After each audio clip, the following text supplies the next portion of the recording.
Clear Light of Day by Anita Desai. Characters, Summary, Analysis. Hello and welcome to the discourse. Clear Light of Day is a novel by Anita Desai that was published in 1980.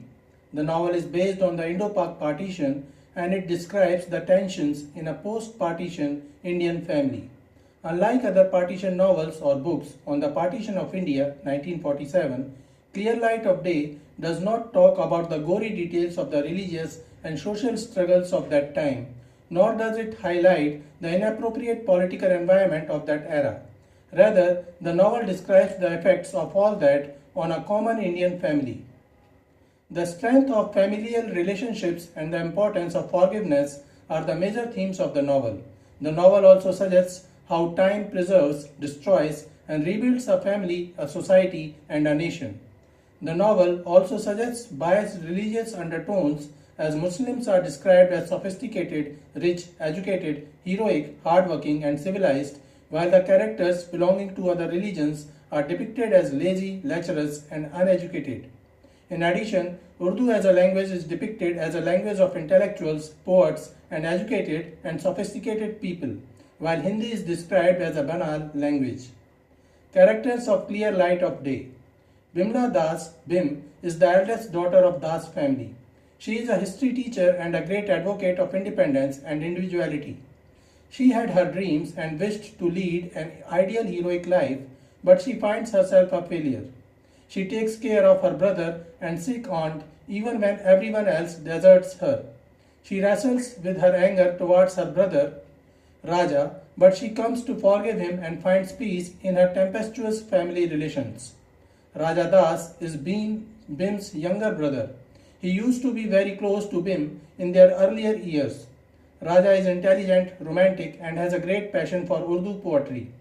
He hero worships Hyder Ali, their Muslim neighbor and landlord. He is arrogant, irresponsible, ambitious, and occasionally insensitive. He later marries Benazir, Hyder Ali's daughter, and leaves his siblings in Old Delhi. Tara is the youngest sister of Bim and Raja. Unlike Bim and Raja, she is not intellectual, and as a child, she hated going to school. She did not pursue higher education as her only dream was to be a housewife and become a mother. She has anxiety and avoids confrontation, but occasionally demonstrates more self-possession than Bim and Bakul give her credit for. Baba is Bim, Tara, and Raja's youngest sibling. He is autistic and entirely dependent on Bim. Bakul is Tara's husband and a diplomat. He is arrogant, likes to impress other people, and is a narcissist who dislikes when he is not the center of attention. He is disdainful of the Das family and does not want Tara to be affected by its unruliness. Mr. and Mrs. Das were the parents of Bim, Tara, Raja, and Baba. Both of them hardly cared about the family. Mr. Das was often busy with his friends playing bridge, while Mrs. Das was a diabetic. Both died during the growing years of their children. Aunt Meera is a distant cousin of Mrs. Das. She was widowed when she was 12 and was blamed for her husband's death. Thus, she was made to work as an unpaid servant for her in-laws. She begins to age prematurely because of this. She is sent to take care of Baba, but all of the children are elated to have her since their parents don't care for them. Later on, she becomes an alcoholic and gets sick. Mr. Mishra and his family are neighbors of Das family. He made a huge fortune as a businessman during his younger days, but his 3 sons are lazy, lecherous, and unprincipled who ruin his business. His 2 daughters, Jaya and Sarla, had no ambition except to get married and thus didn't complete their studies. Ironically, this is why they are deserted by their husbands. They run and provide for the Mishra household by teaching music and dance to teen girls. They like the simple and unambitious Tara more than the independent and headstrong Bim. Dr. Vishwas is the doctor who treated Raja when he was suffering from tuberculosis and Aunt Meera when she began to fall apart. He completed his education in Germany and returned to India.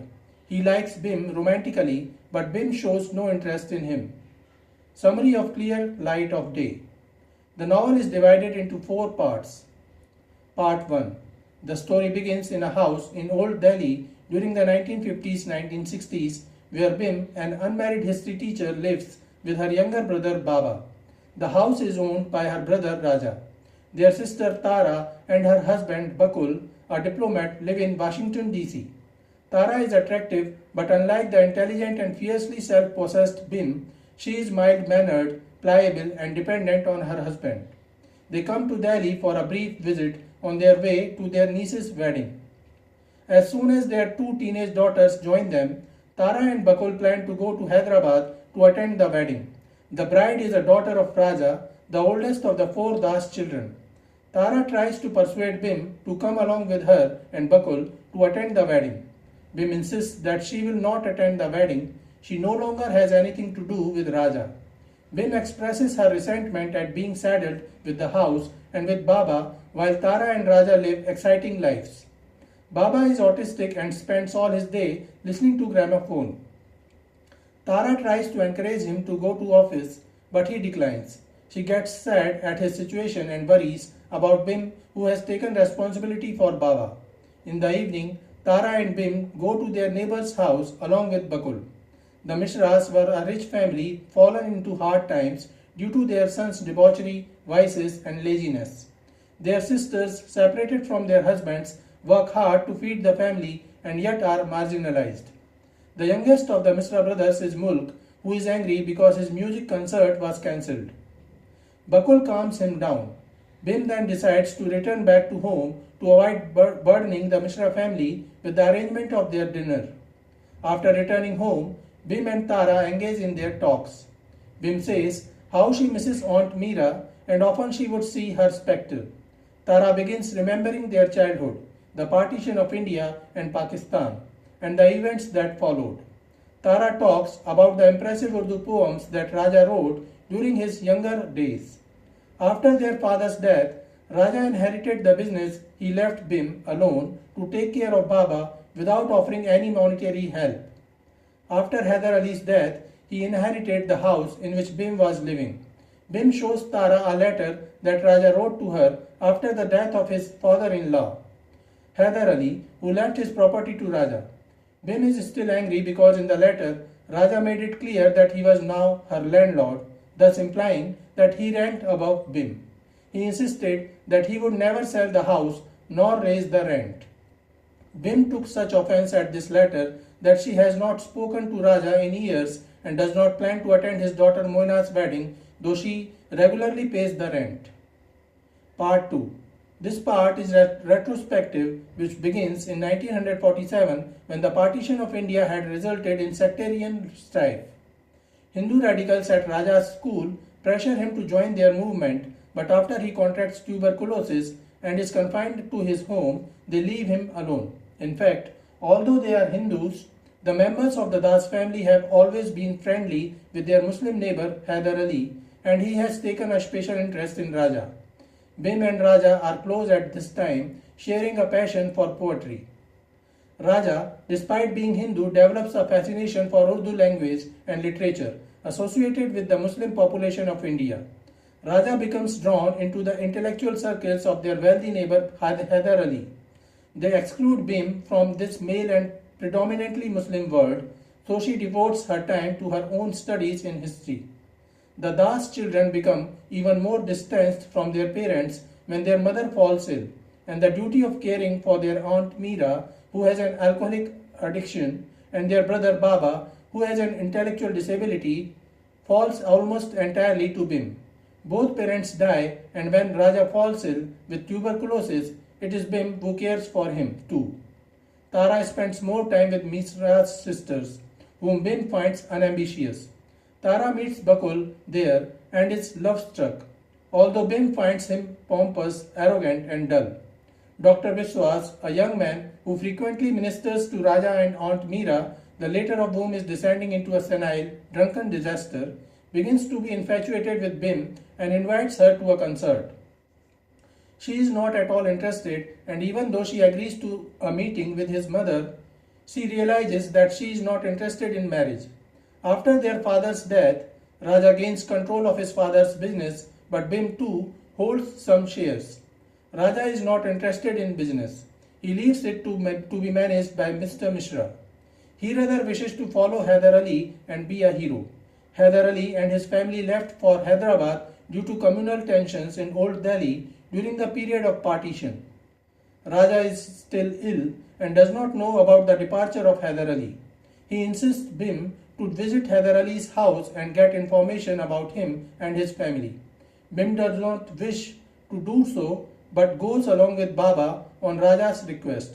She finds that Hyder Ali and his family have left Delhi for Hyderabad.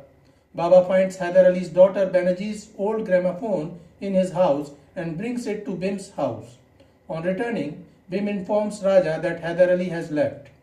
Bhim notices that despite all her efforts and care for Raja when he is ill, he becomes more arrogant and dismissive of her. Bakul marries Tara and takes her with him. Aunt Meera grows worse and after a series of embarrassing accidents dies in her bed. She is buried in her only sari which she never wore in life. Now that his health is improved, Raja leaves for Hyderabad to look for Hyder Ali. Baba and Bhim are left together and Bhim decides to take responsibility of Baba, who is autistic. Part 3. Part 3 further goes back to the past when Bhim and Raja's mother, Mrs. Das, gave birth to her fourth and unexpected child, Baba. He begins exhibiting some growth defects. So she calls for Aunt Meera to take care of the kids as she is suffering from diabetes. Aunt Meera was a distant cousin of Bhim's mother who was widowed in her early teenage years in the 1940s and was thus reduced to unpaid house help. She started aging prematurely and hideously and so was deemed unfit for the man of her household. Initially, the kids do not like her, but soon they become close to her. While Bhim and Raja were bright students and had higher dreams for their future, Tara was still a growing child and had bad memories of some childhood incidents like the shooting of a rabid dog and the dismissal of a teacher for being in love with a foreigner. Bhim, who does well at school and defends the principal in her firing of the teacher, becomes a figure of resentment for Tara. Tara soon loses interest in her studies. She begins dreaming of being a housewife and a mother. Bhim and Raja begin ridiculing her. While Bhim and Raja were close during those years, Raja began taking more interest in Hyder Ali, their neighbor, and his daughter Banerjee. This forced Bhim to be closer to Tara. However, Tara further had bad experiences with Bhim. Once Bhim forced Tara to smoke while they were dressed up in Raja's pants and discovered a sense of power in wearing male clothing. Bhim wished to feel the freedom the boys enjoyed, so she cut down her hair and forced Tara to cut her hair too, but Tara was not happy about it. Once, Tara left Bhim to face the bees alone. Tara begins to grow apart from her siblings and closer to Jaya and Sarla Mishra, as there is levity and life in their house as compared to her own house. The Mishra sisters treated her kindly and would frequently take her out to clubs and other places. At their marriage party, Bhim tells Tara she disapproves of the Mishra girls marrying without proper education. She asserts that she does not intend to marry. Part 4. This part returns to the current times. Tara realizes how difficult Bhim's life is, who is still taking care of their autistic brother Baba. She remembers how she took care of Aunt Meera and Raja too when he got ill. She notices that Bhim got nothing from their parents' fortune, yet she continues to take on her responsibilities while Raja never tries to help her.